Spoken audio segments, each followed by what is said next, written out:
नमस्कार विद्यार्थियों। पाश्चात्य राजनीतिक चिंतन के अंतर्गत पोप और राज्यों के बीच जो संघर्ष की स्थिति थी उसका हम अध्ययन कर रहे थे। पहले अपनी जो क्लास थी उसके अंतर्गत हमने अध्ययन किया था कि पोप और राज्य के बीच संघर्ष की स्थिति में पोप ने अपने आप को या चर्च ने अपने आप को सर्वोच्च सिद्ध करने के लिए जो उदाहरण दिए थे उसका हम अध्ययन कर चुके हैं। पोप और राज्य के बीच जो संघर्ष का मूल कारण था वो ये था कि पोप अपने आप को सर्वोच्च सिद्ध करना चाहते थे, राज्य अपने आप को सर्वोच्च सिद्ध करना चाहते थे।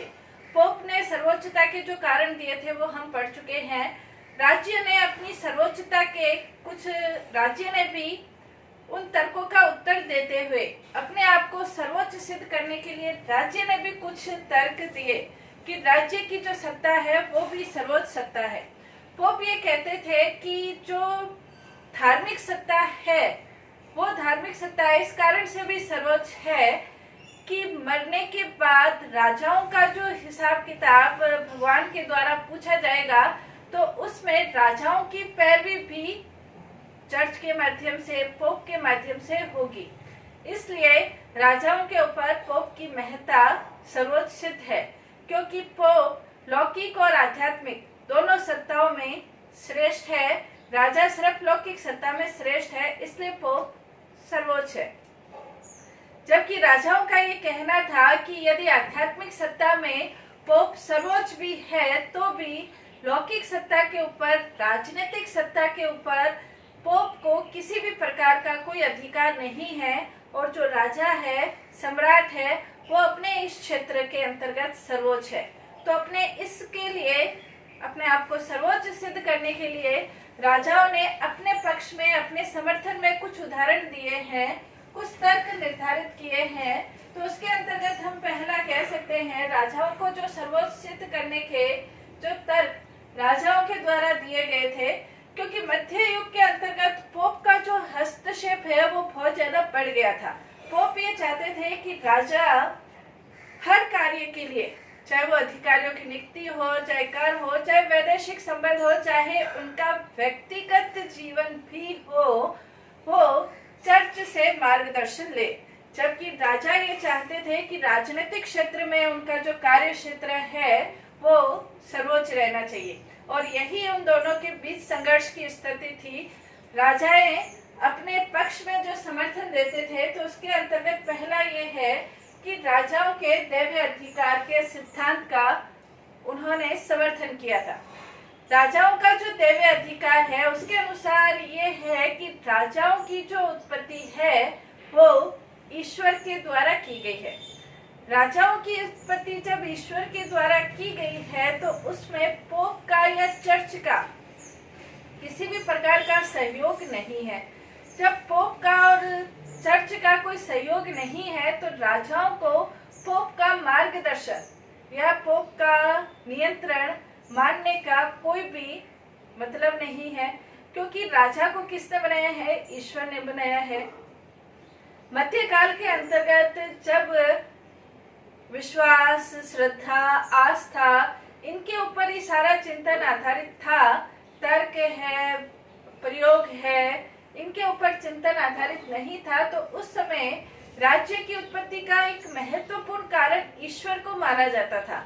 और जब ईश्वर ने राजा की उत्पत्ति की है तो राजा उत्तरदायी भी किसके प्रति है? ईश्वर के प्रति उत्तरदायी है। वो चर्च और पादरी के प्रति, पोप के प्रति उत्तरदायी नहीं है।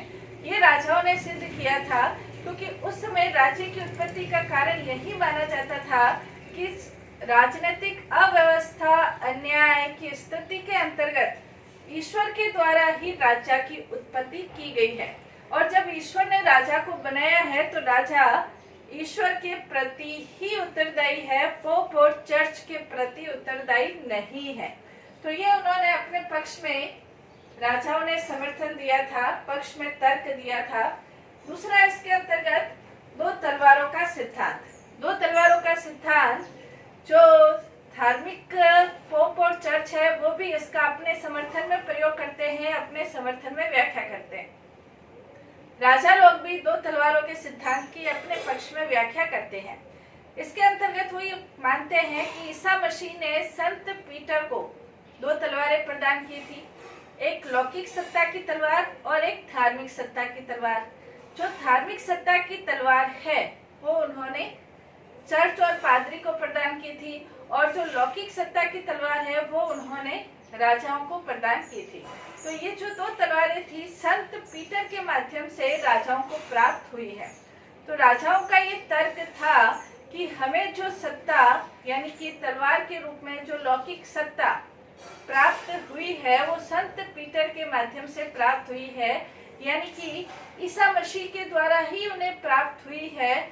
इसमें पोप और चर्च का किसी भी प्रकार का कोई रोल नहीं है, और जब इसके अंतर्गत चर्च और कोई रोल नहीं है तो वो अपने क्षेत्र में सर्वोच्च है, और जो चर्च और पादरी है, राजा है, वो लौकिक सत्ता के संदर्भ में सर्वोच्च है। दोनों एक दूसरे में संघर्ष नहीं, बल्कि दोनों का जो उद्देश्य है वो सामाजिक कल्याण या लोगों का कल्याण है। उसके आधार पर दोनों अपना कार्य करेंगे, सहयोग के आधार पर। तो राजा ये मानते थे कि उनको जो तलवार मिली है संत पीटर के माध्यम से मिली है, तो उसमें चर्च और पादरी का कोई रोल नहीं है, और रोल नहीं है तो वो उनके ऊपर नियंत्रण भी स्थापित नहीं कर सकते। दूसरा, इसके अंतर्गत राजा लोग ये भी कहते हैं कि राजाओं को जो लौकिक सत्ता या राजनीतिक सत्ता प्राप्त हुई है, तो उसके अंतर्गत राजा भी अपने राज्य के अंतर्गत शांति व्यवस्था के लिए, नैतिक जीवन की स्थापना के लिए, लोगों के कल्याण के लिए राजा स्वयं उत्तरदायी है, चर्च और पादरी उत्तरदायी नहीं है। यानी कि राजा राज्य के अंतर्गत लोगों का कल्याण करने के लिए, शांति स्थापित करने के लिए अपनी व्यवस्थाएं वो खुद करेगा। उसके लिए उसे पोप और चर्च और पादरी से किसी भी प्रकार के मार्गदर्शन की आवश्यकता नहीं है। राजा राज्य के क्षेत्र में सर्वोच्च है, क्योंकि उन्हें वो तलवार ईसा मसीह के द्वारा प्राप्त हुई है, पीटर के माध्यम से, चर्च और पादरियों के द्वारा प्राप्त नहीं हुई है।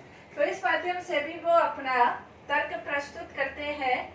नेक्स्ट, इसके अंतर्गत राजा लोग भी, जो राजा लोग है वो धार्मिक प्रमाणों के अनुसार भी अपनी श्रेष्ठता, राजनीतिक जीवन में अपनी श्रेष्ठता सिद्ध कर। राजाओं ने कुछ धार्मिक उदाहरण देते हुए भी यह सिद्ध किया था कि जो धार्मिक क्षेत्र के अंतर्गत पोप और पादरी है वो भी ये चाहते थे कि राजाओं की जो श्रेष्ठता है वो सर्वोच्च सिद्ध होनी चाहिए। तो इसके अंतर्गत वो उदाहरण देते हुए, संत पाल का उदाहरण देते हुए उन्होंने ये कहा था कि जैसे संत पाल ने ये कहा था कि जो राज सत्ता का विरोध करता है वो ईश्वर के आदेश का विरोध करता है। तो आपको राज सत्ता का विरोध नहीं करना है, क्योंकि राज सत्ता का विरोध यानी कि राजा का विरोध करना एक तरीके से ईश्वर के आदेश का विरोध है। इसी प्रकार संत पीटर का उदाहरण देते हुए उन्होंने ये कहा था राजाओं ने कि जैसे संत पीटर ने ये कहा था कि भगवान के लिए राज्य के आदेशों का पालन करो। जो भगवान के लिए, यानी कि आप यदि राज्य के आदेशों का पालन नहीं करते हैं तो आप भगवान के आदेशों का तिरस्कार करते हैं। राज्य के आदेशों का पालन आपको हर हालत में करना है। ये संत पीटर के अनुसार राजाओं ने ये तर्क दिए थे। इसी प्रकार रोमन कानून के उदाहरण देकर भी राजाओं ने अपने आप की श्रेष्ठता को सर्वोच्च सिद्ध किया है। रोमन कानून के उदाहरणों के अंतर्गत जैसे पीटर ब्रोसर थे 1084 के अंतर्गत, उन्होंने ये कहा था कि जैसे राजा लोग अपना जो उत्तराधिकार है वो ईश्वर से प्राप्त करते हैं। जो पीटर थे 1084 के अंतर्गत ब्रोसर, उन्होंने हेनरी का जो विवाद हुआ था, हेनरी और ग्रेगरी का जो विवाद हुआ था, उसके अंतर्गत उन्होंने ये बताया था कि राजा उत्तराधिकार ईश्वर से प्राप्त करते हैं, इसलिए ईश्वर के प्रति ही उत्तरदायी है। उन्हें पोप और पादरियों के किसी भी बात को मानने का कोई भी विरोध नहीं है। पोप और पादरी के बात को मानने के लिए वो उत्तरदायी नहीं है। इसी प्रकार एक और रोमन कानून का उदाहरण देते हुए, उस समय एक विधि शास्त्री थे, ब्रोटलस करके एक विधि शास्त्री थे। तो जो प्रोटेरस थे उन्होंने ये कहा था कि जो सम्राट है वो अपनी शक्ति ईश्वर के द्वारा प्राप्त करता है। बहुत फेमस विधि शास्त्री थे मध्य युग के अंतर्गत। तो जब सम्राट अपनी शक्ति ईश्वर के द्वारा प्राप्त करता है तो वो अपनी शक्ति किसी और को हस्तांतरित नहीं कर सकता, और जब वो अपनी शक्ति किसी और को हस्तांतरित नहीं कर सकता तो उसके अंतर्गत वो पोप और चर्च इनको भी वो अपनी शक्ति को हस्तांतरित नहीं कर सकता।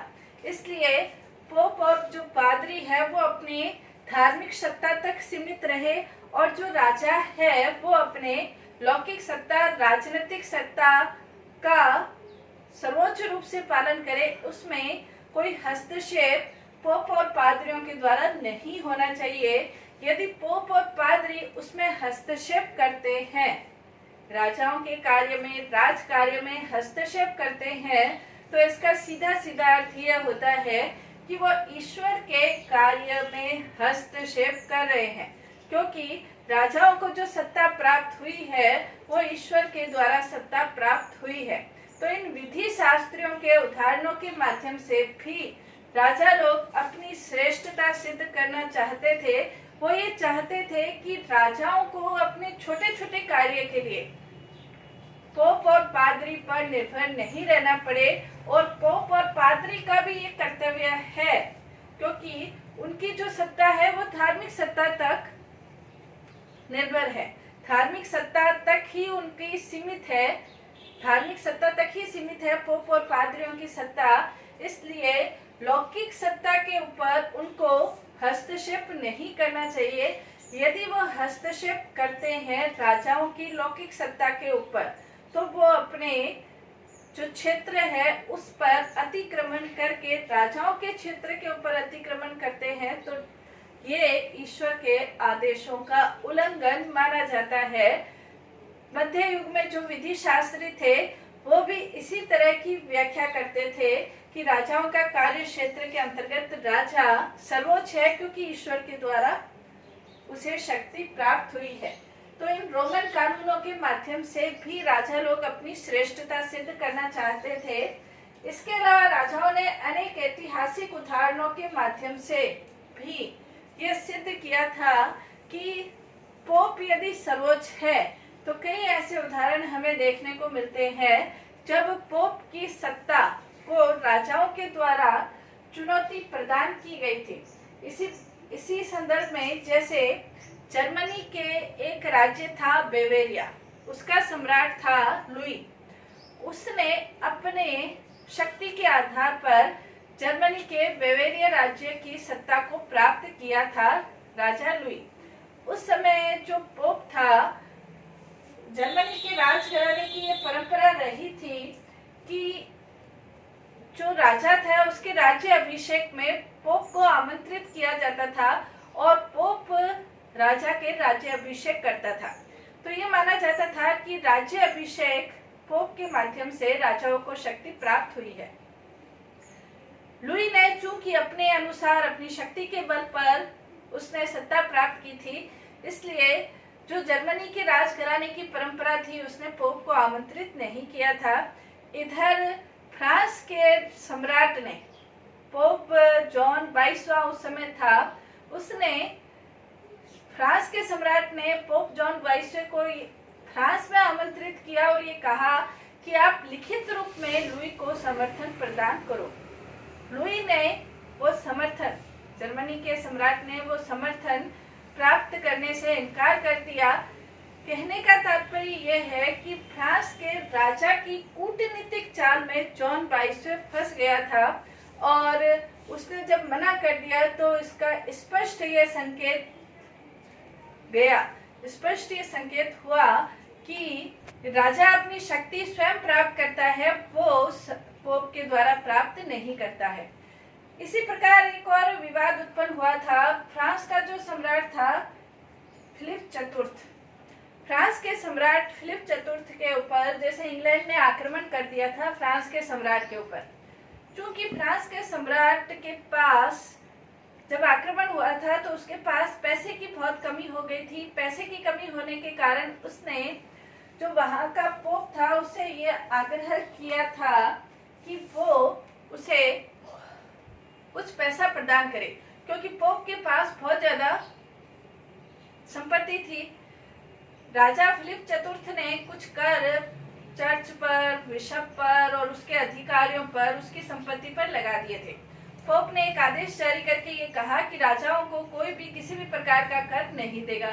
फिलिप चतुर्थ ने ये कहा कि कर तो देना ही पड़ेगा, यदि कर नहीं देंगे तो उसने जो गिरजाघर है, चर्च है, उसको खत्म कर दिया था। उसको ये कहा कि आप कहीं और चले जाओ। उसके अधिकारियों को भी ये कहा कि कहीं और चले जाओ। इसका ये हुआ परिणाम कि पोप को अपनी खुद की सत्ता खत्म होती हुई नजर आई और उसने एक आदेश जारी करके ये कहा कि फिलिप चतुर्थ ने जो कर देने से संबंधित आदेश निकाला है, वो कर आप अगर देना चाहे तो दे सकते हैं। यानी कि इसी सिलसिले में पोप का एक दूत फिलिप चतुर्थ से मिलने के लिए आया था। पॉन्डिस इंस्टेट करके एक दूत मिलने के लिए आया था। फिलिप चतुर्थ ने उस दूत को गिरफ्तार कर लिया था। पोप ने इसे अपना अपमान समझा और उसने फिलिप चतुर्थ को ये कहा। दोनों के बीच विवाद की स्थिति उत्पन्न हो गई। आखिरकार जो फिलिप चतुर्थ है उसकी विजय हुई थी। तो कहने का तात्पर्य ये है कि राजाओं की सत्ता है वो आगे बढ़ने लगी थी या उसने अपनी सर्वोच्चता सिद्ध की थी। तो पोप और राज्य के संघर्ष को हम 3 भागों में बांट सकते हैं। जब संघर्ष हुआ तब, दूसरा इसके अंतर्गत जब पोप की सत्ता महत्वपूर्ण थी, तीसरा इसका काल ये था कि जब राजाओं ने अपनी सर्वोच्चता को सिद्ध किया। लेकिन मध्ययुगीन जो चिंतन है वो चर्च और राज्यों के बीच संघर्ष के इर्द गिर्द ही यह चिंतन रहा है और इसी से संबंधित रचनाएं लिखी गई है। धन्यवाद।